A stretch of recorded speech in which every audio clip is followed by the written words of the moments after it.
Start in 30 seconds.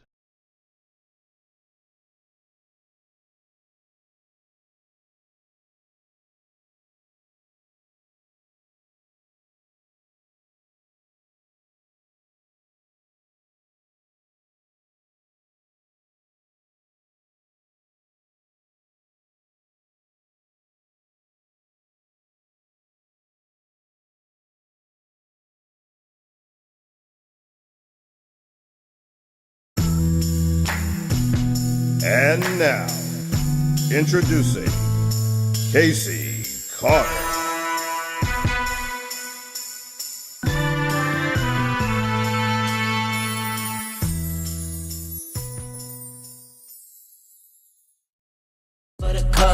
I got what you need, I got what you want, I got what you need. Tell them giddy up. I got horses in the back, trunk in the front, exterior red and that inside buttercup. I got what you need, I got what you want, I got what you need. Tell them giddy up.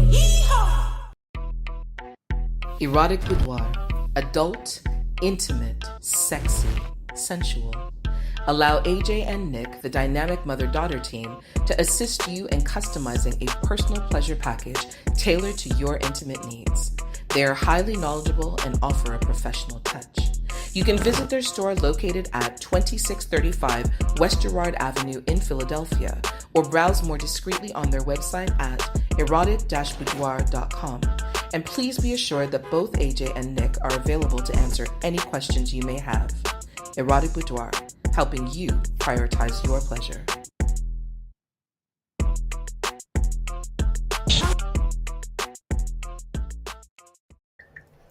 Ladies and gentlemen, Casey Carter.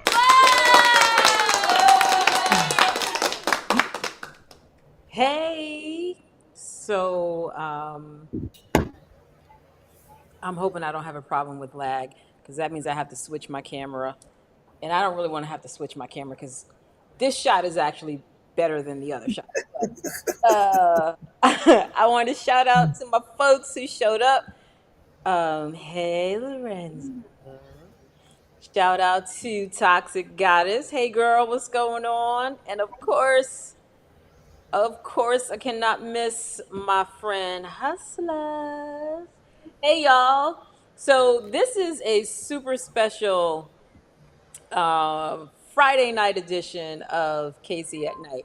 And you got to forgive me because I'm looking into this camera, which I don't typically look into this other camera over here because right now I'm looking into what's usually my cleavage cam as opposed to my other camera because I'm actually liking the lighting a little bit better on the cleavage camera and I'm able to give you cleavage at the same time.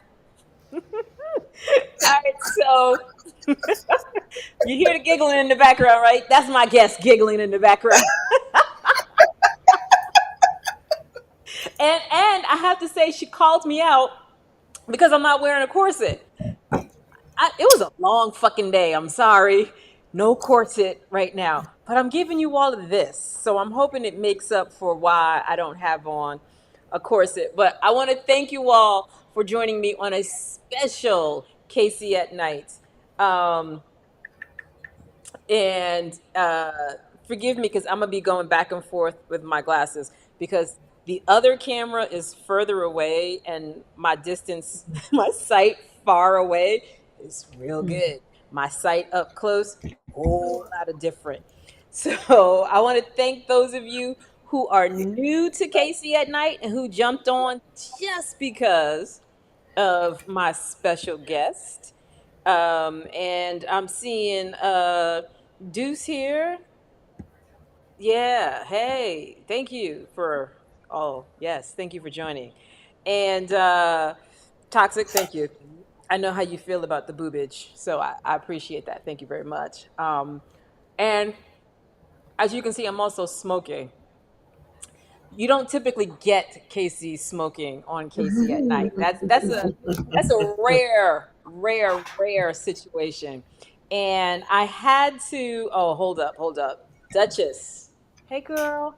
I'm gonna see you next week, and hopefully you will get to meet my guest when we see each other in Chicago. Oh, we got more new folks. Hey. Okay, and I'm just gonna say, my guest, she got people, and I'm assuming some of you new people are some of her people, and I want to thank you for supporting. And yeah, so let me just bring girlfriend in. First and foremost, she and I met through a mutual friend, Sekou, who I'm hoping will be joining us. If not, mwah, love to you for introducing me to this phenomenal woman. And let's just get it out there, ladies and gentlemen. Allow me to introduce you to. Are you ready, girl? Yes, I'm Okay. ready, darling. All right, I just want to make sure. Mm. Allow me to introduce you to Enid Blanton, owner of Ancestry Cigars. And that's me. I'm not Enid. Hold on. It's me. There she Hey, is. it's me.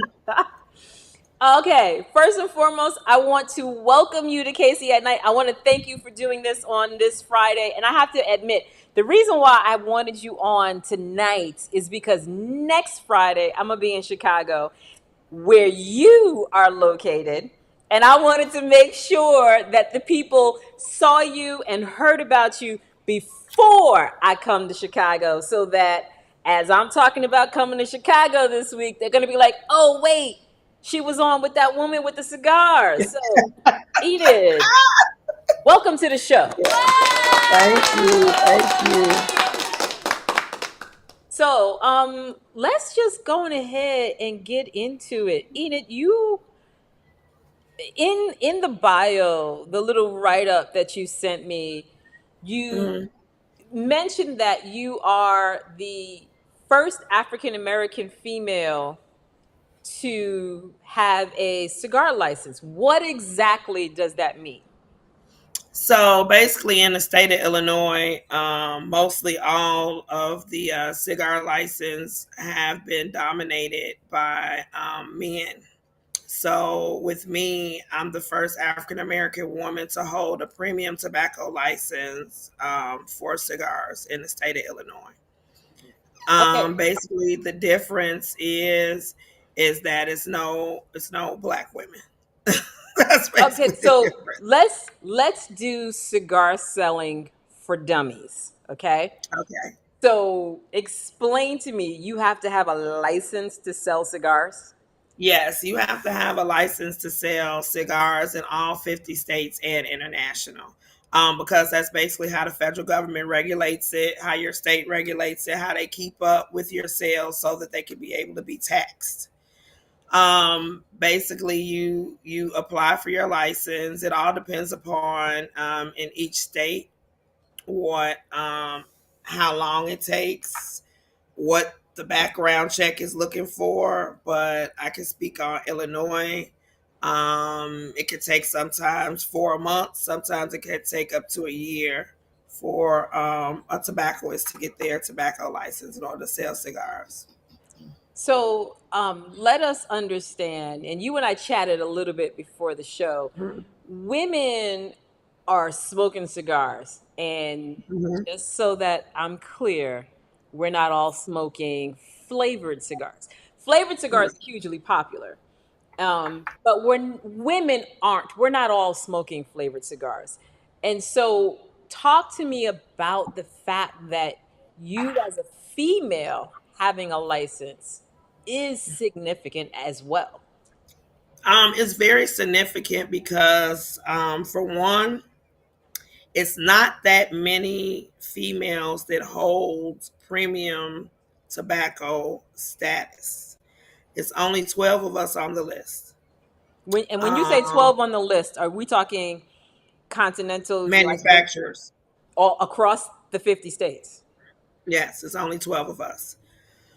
So, with that being said, unlike it's a male dominated industry. So, you probably got about 1,000 different brands, not to include the boutique brands that are out there that are selling cigars. It's a very humbling experience because when you are out and about and people recognize you, you really don't realize the impact that you're having on the industry as a premium cigar person. So basically, when I say premium cigars, it means it's not infused, it's nothing in there. My cigars are all natural. Okay. All right. So for those of us who don't know what it means, the difference between infused and when you say natural, what does that mean?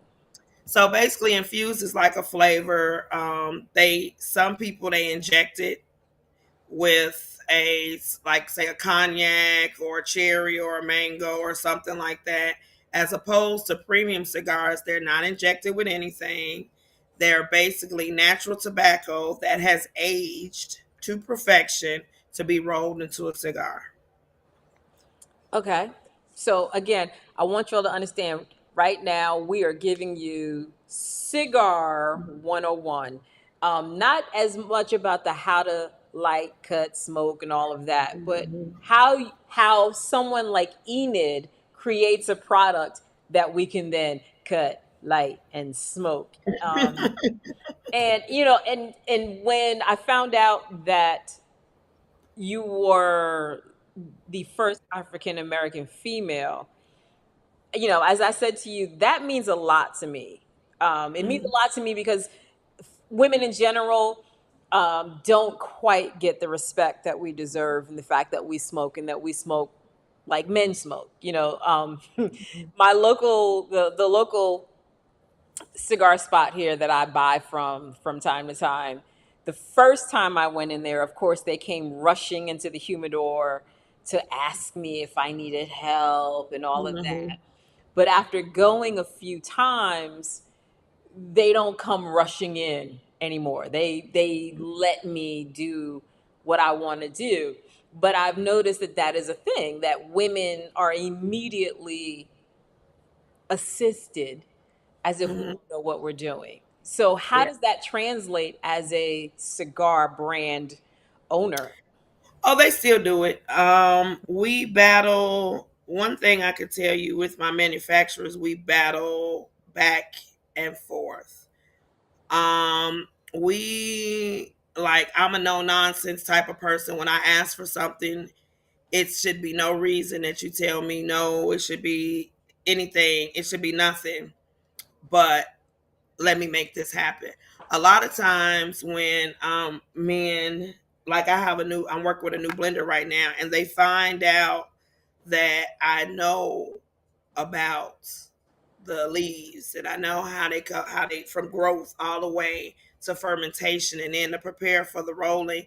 They're like, whoa, like you know that, like we can't, dummy you down. And especially when it comes time to me negotiating prices for my sticks, Mm. that's when you will see a lot of people don't get to see that about me, Hmm. because when I'm creating, like right now, I'm creating a new line. They send in samples. I put them all over social media, and people don't get to see like me actually negotiating with them and saying, no, I'm not paying that. No, okay, this conversation is over with. Come back to me in 2 days. They don't get to see that part of me. So it's basically they really, the women that we know what we know, is always those out there that try to tell us that we don't know what we know. Mm. Hmm. And see, they don't realize, like, for example, when you have cigar lines, you buy the leaves by the pallets. You said the So when you pallets. pallets, like Okay, as in pallets. that's. So I just want to normally, make sure we yeah, reiterate pallets. pallets. So We all know normally, what a pallet looks yeah. like. So roughly, one pallet, depending upon how much you're selling, how much you're producing, it should be able to, like with me being a boutique brand, one pallet can last me about a year. Okay. So the big box companies, they're buying more pallets because they're going through more cigars. A lot of them, they were having about 10,000 cigars rolled a month. Wow. So they buy more pallets. And a lot of times what happens is, like my one pallet of Habano leaves that can last me for the whole year, they are really getting maybe 100 pallets they could be getting of Habano leaves for the whole year, or even more than that. So we as women in the industry, um, we are so small that are manufacturers, and we're so busy working that I hate to say it, we don't have time to like hate on each other. I Mm, mean, I'm being real. thank you. Thank you. We don't. Thank you. Especially, I would imagine that you actually need one another to Hmm. continue to succeed Hmm. and make moves so that Hmm. you as a collective can earn respect for what you do. Hmm. I agree.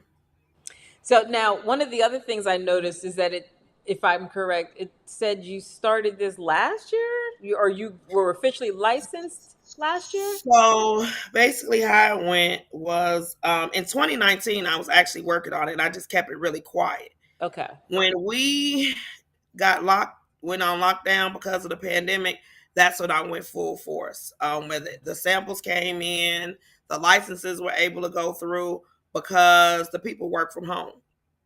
Okay. So I was able to really like focus in on it and to do what needed to be done to create it.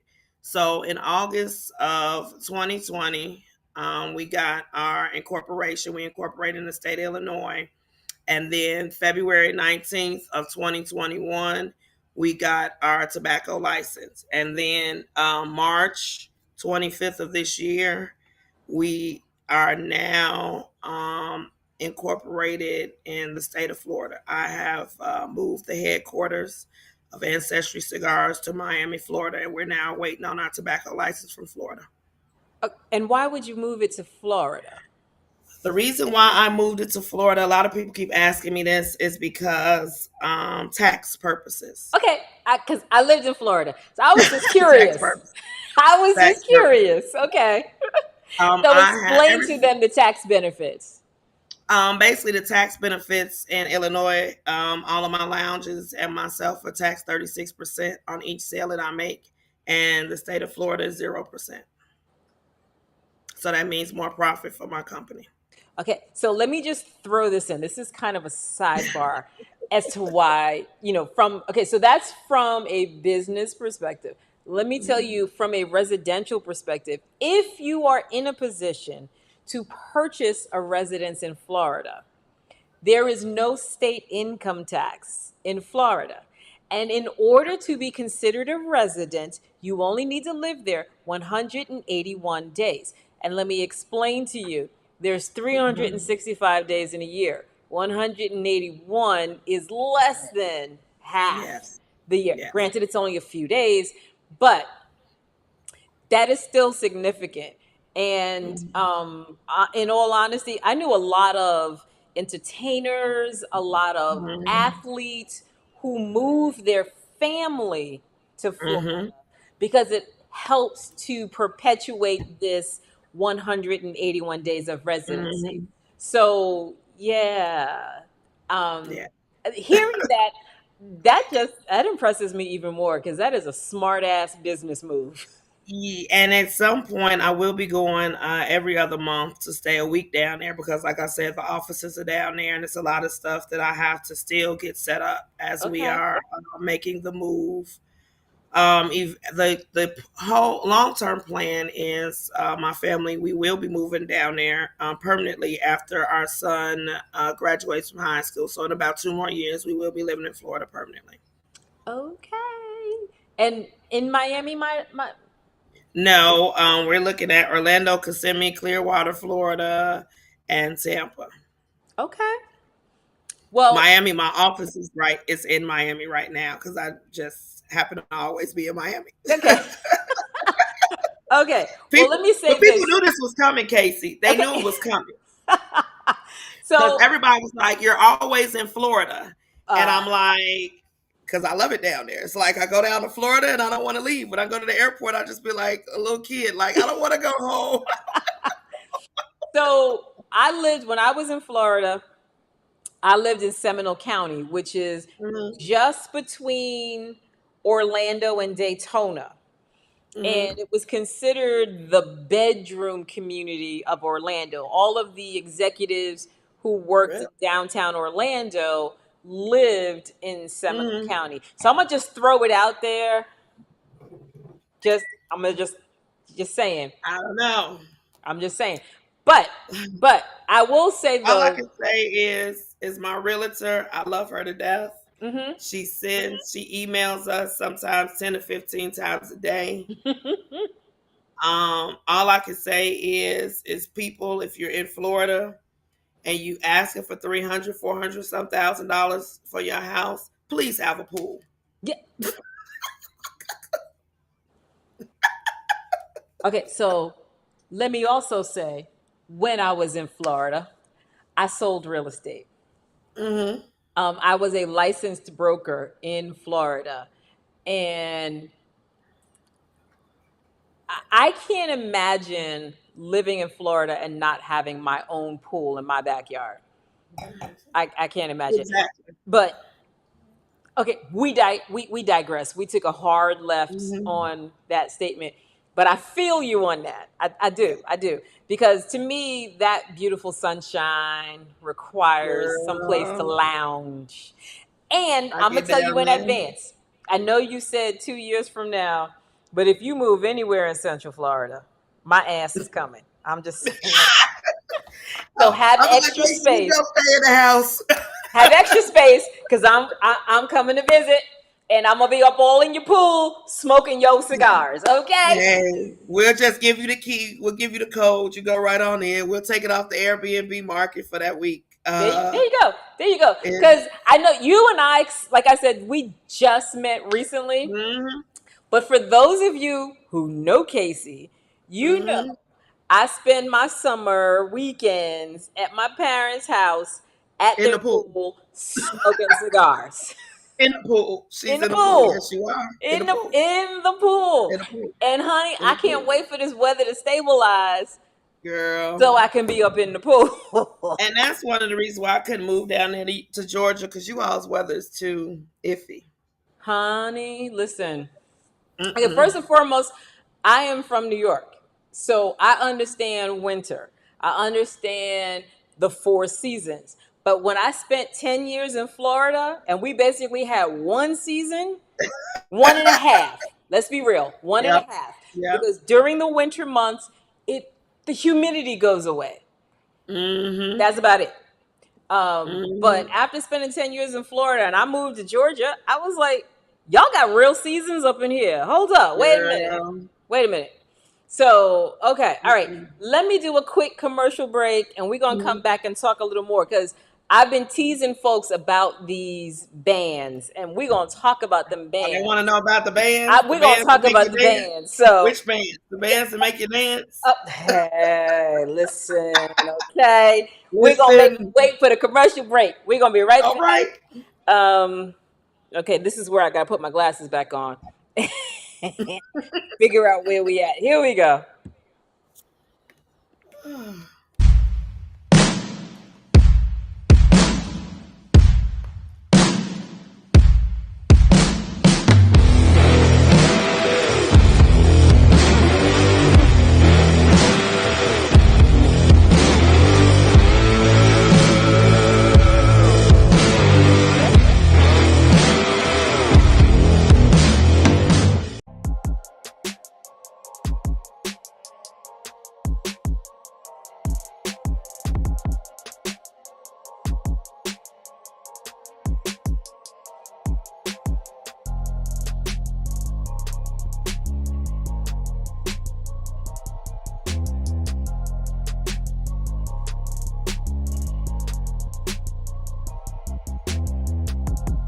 It's Exotica season. Come meet Casey at one or all four Exotica locations. Chicago, April 29th through May 1st. Miami, July 15th through July 17th. Edison, New Jersey, October 21st through October 23rd. Washington, D.C., December 2nd through December 4th. Say hi to Casey. Take a selfie with her, maybe an interview, or give her one reason to watch Casey. You might get featured on Cleavage Cam. For more information, visit Exotica at bit.ly/Casey at 3x and follow Casey at CaseyAtNight on Twitter, Instagram, and YouTube. Okay, so we're back, and we are talking with Enid Blanton, owner of Ancestry Cigars. And Yes. let me just say this.